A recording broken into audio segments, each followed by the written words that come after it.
রাজধানীতে নতুন কৌশলে চলছে আবাসিক হোটেলে রমরমা দেহ ব্যবসা।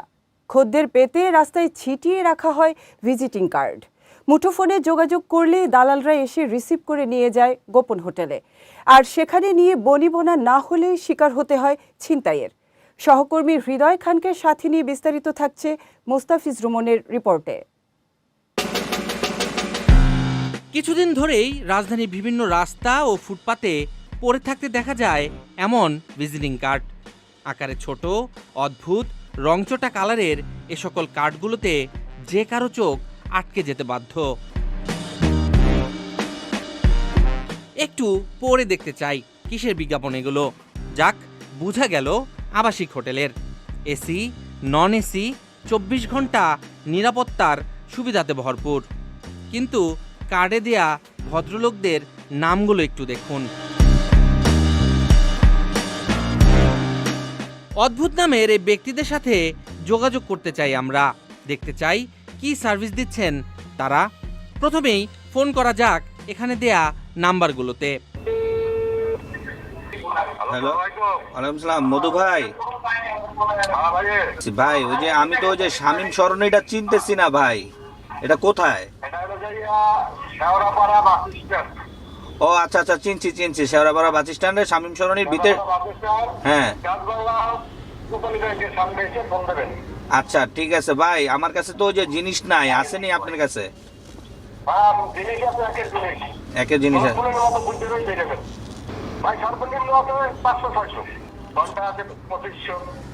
ফাইন ভাই। হ্যাঁ ফাইন ভাই। ভাই এখন আমি তো ওই যে আসতে চাইছিলাম আপনার এখানে ভাই। আসেন, ভালো নিয়ে যাচ্ছি, অল্প পয়সাতে 35টা নিয়ে যাচ্ছি। তাই ঘন্টা করলে 1500, 1800, ওয়ান শট করলে 500, 800, ভিআইপি 1000। ফয়সাল ভাই, ভাই আছে জিনিস আছে তো? এই ভালো হইব ভাই। কালেকশন আছে 30টা, আপনার যেটা পছন্দ। এবার যেতে চাই সেখানে, জানতে চাই আরো বিস্তারিত। গন্তব্য মিরপুর রোকেয়া সরণি। খদ্দের সেজে ছদ্মবেশে পাঠানো হয় আমাদের এক সহকর্মীকে। গোপন ক্যামেরায় প্রমাণ মিলে ভেতরের অসামাজিক কার্যকলাপের।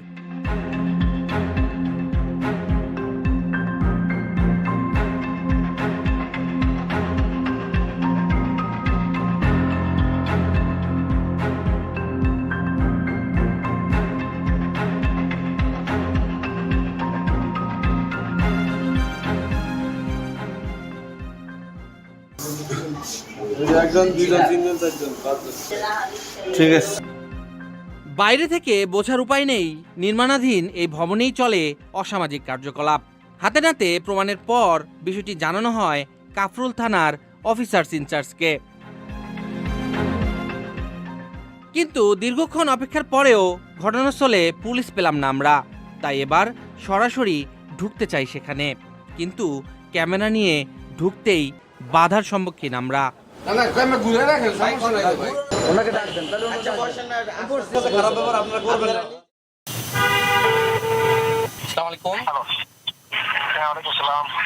সাংবাদিক রুমন বলছিলাম ভাই, একটু আগে আপনার ওসি সাহেবের সাথে কথা হয়েছে।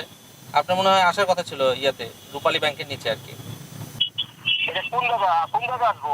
আমরা ভাই শুধু খাইতে আসছি তো, আমার পার্টিকে ফোন দিতে আসছে। কোন জায়গা আসবো ভাই?